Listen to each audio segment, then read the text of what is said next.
कालचा दिवस काफ्काएस्क्स किंवा काफ्काचे पूर्वसुरी यांच्या विचारामध्ये अतिशय चांगला गेला दिवसभर.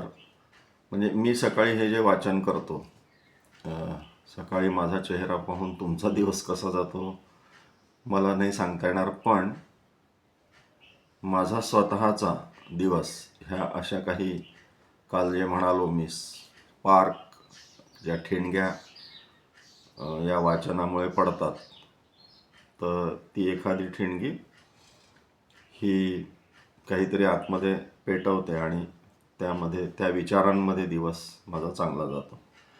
तर ह्या काफ्काएस्क्सबद्दल काल टिपण वाचलं.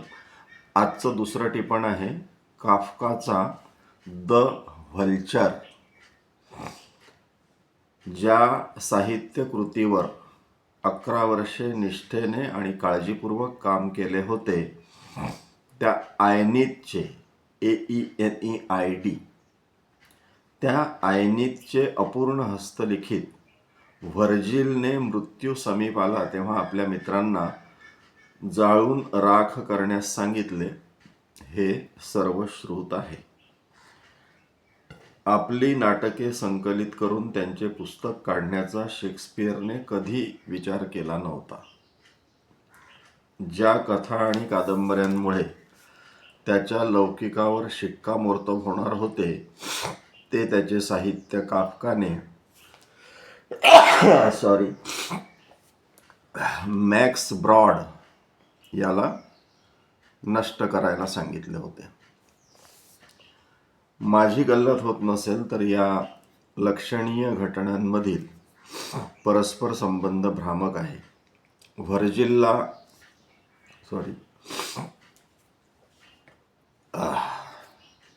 व्हर्जिलला हे माहीत होते की त्याचे मित्र सदहेतूने श्रद्धापूर्वक त्याच्या आज्ञेचा भंग करतील. काफ्कालाही मॅक्स ब्रॉड त्याचे साहित्य नष्ट करणार नाही हे माहिती होते. शेक्सपियरचे प्रकरण मात्र याहून भिन्न आहे. डी क्विन्सीचा कयास होता की शेक्सपियरच्या मते त्याच्या नाटकांचा संबंध प्रेक्षकांशी होता. या संहितांची पुस्तके वाचनाकरिता प्रसिद्ध करण्यासाठी नसून प्रेक्षकांनी त्यांचे प्रयोग बघावेत याकरिता होती. म्हणून नाटके रंगमंचावर येणे त्याच्यासाठी महत्त्वाचे होते. आपली पुस्तके नष्ट व्हावीत अशी खरोखरच इच्छा असलेली कुठलीही व्यक्ती हे काम दुसऱ्या कुणावर सोपवणारच नाही. आपले साहित्य नष्ट व्हावे अशी काफ्का आणि व्हर्जिल यांची मनोमन इच्छा नव्हतीच. त्यांना केवळ या साहित्यामुळे त्यांच्यावर पडणाऱ्या जबाबदारीपासून मुक्ती हवी होती. मला वाटते व्हर्जिलची कृती त्याच्या साहित्याच्या सौंदर्याशी परिपूर्णतेशी निगडीत होती. त्याला त्याच्या साहित्य कृतीतील लय आणि गुणविशेष यात काही बदल करायचे होते.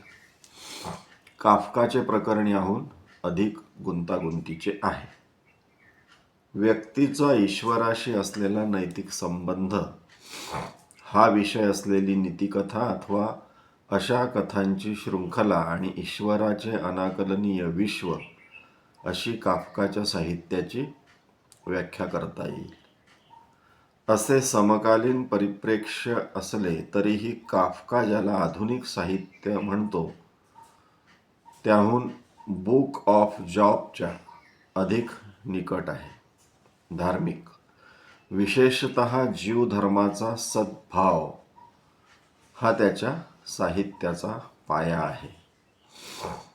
या साहित्याचे इतर संदर्भात अनुकरण निरर्थक ठरते.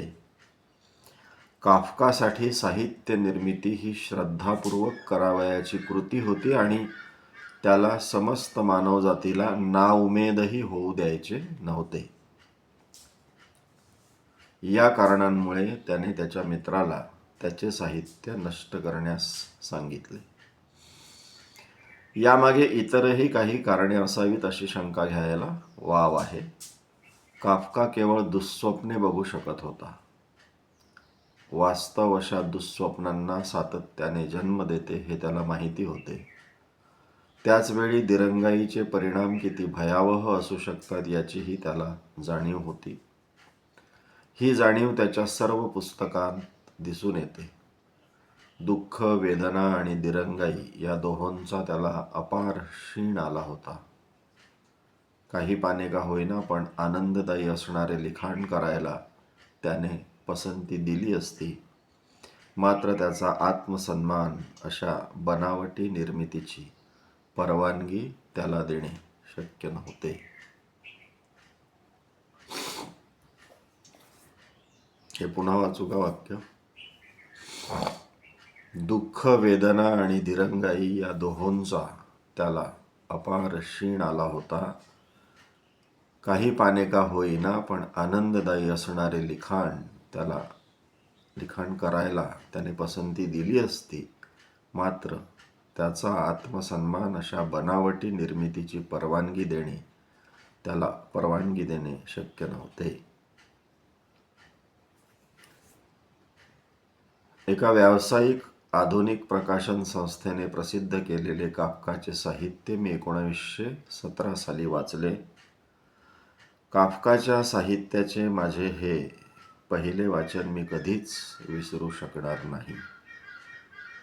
या पुस्तकाच्या संपादकांमध्ये गुणवत्ता होती, मात्र विरामचिन्हे, पहिल्या लिपीतील अक्षरे आणि प्रसिद्ध केलेल्या साहित्यातील अंगभूत लयीचे निर्मूलन करणे, रूपकांचे धक्कादायक सदृश्यीकरण, जोड शब्दांची मोडतोड आदी समकालीन तरुणांना अथवा कुठल्याही काळातील तरुणांना शोभतील अशा गोष्टी करणे याकडे त्यांचा कटाक्ष होता. छपाईतल्या या सगळ्या गोंधळात फ्रान्स काफका या नावाने प्रसिद्ध झालेली एक नीतिकथा माझ्यासारख्या तरुण, सहज प्रभावित होणाऱ्या वाचकाच्या अभिरुचीला अगदीच कळाहीन वाटली होती. एवढ्या वर्षांनंतर मी माझ्या साहित्यिक संवेदनशीलतेच्या अक्षम्य अभावाचा कबुली जबाब देण्याचे हे धैर्य केले आहे. साक्षात्कारी असे काही माझ्या नजरेसमोर आले होते, मात्र मला ते दिसले नव्हते. ज्याप्रमाणे इस्रायल आणि इस्रायलचा ईश्वर यांचे नाते होते, तद्वतच काफकाच्या मनात वडिलांविषयी एक प्रकारचा गूढ अपराध गंड होता. हे साऱ्यांना माहिती आहे. त्याच्या यहुदी धर्माने धार्मिक, सांस्कृतिक आणि सामाजिक जीवनाला त्याला उर्वरित मानवजातीपासून विलग केले होते. यामुळे त्याच्यावर झालेल्या परिणामाचे स्वरूप जटिल होते. मृत्यू जवळ येत चालला याचे भान आणि क्षयाच्या ज्वराने जाणवणारी मानसिक उदात्तता यामुळे त्याच्या ऐंद्रिय आणि बौद्धिक जाणीवा अधिक धारदार झाल्या असाव्यात. या निरीक्षणाचा तसा मूळ मुद्द्याशी संबंध नाही. वास्तवात व्हिस्लर म्हणतो तसे कला कंसात आपसूक घडते हेच खरे. हे व्हिस्लरचं म्हणणं आहे. कला ही आपसूक घडते. दोन संकल्पना किंवा अधिक नेमकेपणाने सांगायचे झाल्यास, दोन ध्यास काफकाच्या साहित्यावर अधिराज्य गाजवतात: अधीनता आणि अनंतता. त्याच्या सगळ्या फिक्शनमध्ये अधिकाराची उतरंड आहे आणि हे उतरण अनंत आहे. त्याच्या पहिल्या कादंबरीचा नायक कार्ल रॉसमन एक गरीब जर्मन मुलगा आहे आणि तो वाटचाल करतोय अभेद्य अशा खंडातून. अखेरीस तो प्रविष्ट होतो the great nature theatre of ओक्लाहोमामध्ये. या अनंत नाट्यगृहातील लोकांची संख्या समस्त विश्वाच्या लोकसंख्येहून कमी नाही आणि हे स्वर्गाचे सूचना आहे. एक अगदी खास त्याचेच असलेले वैशिष्ट्य, स्वर्गाच्या या प्रतिमेतही लोक आनंदी नाहीत. इथे अनेक अल्पकाळाचे विलंब आहेत. त्याच्या दुसऱ्या कादंबरीचा नायक जोसेफ के हा त्याच्या विरुद्ध दाखल झालेल्या खटल्यामुळे अधिकाधिक खचत जातो. त्याला दोषारोपाचे स्वरूपही जाणून घेता येत नाही. ज्या न्यायाधिकरणात त्याच्या विरुद्ध खटला चालविला जाणार आहे आणि जे न्यायाधिकरण निवाडा करणार आहे त्या अदृश्य न्यायाधिकरणासमोर त्याला कधीच नेण्यात येत नाही आणि खटला चालविल्याविनाच त्याला शिरच्छेदाची शिक्षा सुनावली जाते. त्याच्या तिसऱ्या आणि अखेरच्या कादंबरीचा नायक के हा सर्वेक्षक आहे. त्याला एका गढीवर बोलाविण्यात आले आहे, मात्र अखेरपर्यंत त्याला गढीत प्रवेश करता येत नाही आणि गढीतील शासकीय अधिकाऱ्यांना त्याची ओळख पटण्यापूर्वीच त्याचा मृत्यू होतो. अनंत काळापर्यंत केलेली दिरंगाई हा विषयही त्याच्या कथांमध्ये वारंवार येतो. यापैकी एक कथा आहे साम्राज्याच्या वतीने निरोप घेऊन आलेल्या दूताची, जो वाटेत भेटलेल्या लोकांच्या गतिरोधामुळे अखेरपर्यंत इच्छित स्थळी पोहोचतच नाही. दुसरी कथा आहे लगतच्याच गावी पोहोचण्यापूर्वी मृत्यू पावणाऱ्या माणसाची. आणखी एक कथा आहे दोन शेजाऱ्यांची, ज्यांची एकमेकांशी कधीच भेट होऊ शकत नाही. या कथांपैकी सर्वात संस्मरणीय आहे the great wall of China. ही 1919 साली लिहिलेली कथा.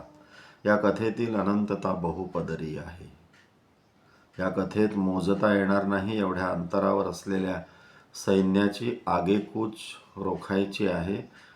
त्यासाठी ज्याचा काळ आणि अवकाश अनंत आहे अशा एका सम्राटाने हुकूम जारी केला आहे की अनंत काळापर्यंतच्या पिढ्यांनी अनंत काळापर्यंत त्याच्या अनंत साम्राज्याभोवती अनंत अशा भिंतीची उभारणी करावी. अनेक घटनांमुळे उद्भवणाऱ्या असह्य परिस्थितीचा शोध हा काफकाचा निर्विवादपणे एक ठळक गुणविशेष आहे. त्याच्या साहित्यातील केवळ काही ओळी उद्धृत करून हे दाखवून देता येते. उदाहरणार्थ, मालकाच्या हातातील चाबूक जनावर हिसकावून घेते आणि स्वतः मालक व्हावे म्हणून मालकाला चाबकाचे फटके देते. त्यावेळी जनावराला हे लक्षातही येत नाही की चाबकात नव्याने पडलेल्या गाठीमुळे हा भ्रम निर्माण झाला आहे. किंवा बिबटे मंदिरांवर अतिक्रमण करतात आणि चषकातील वाईनचे प्राशन करतात. हे अचानकच घडते.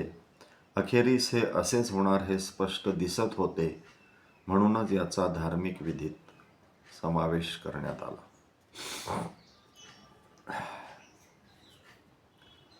काफकाच्या साहित्यातील तपशिलाचा विस्तार त्याच्या साहित्यातील आवाहनापेक्षा तुलनेने कमी प्रशंसनीय आहे.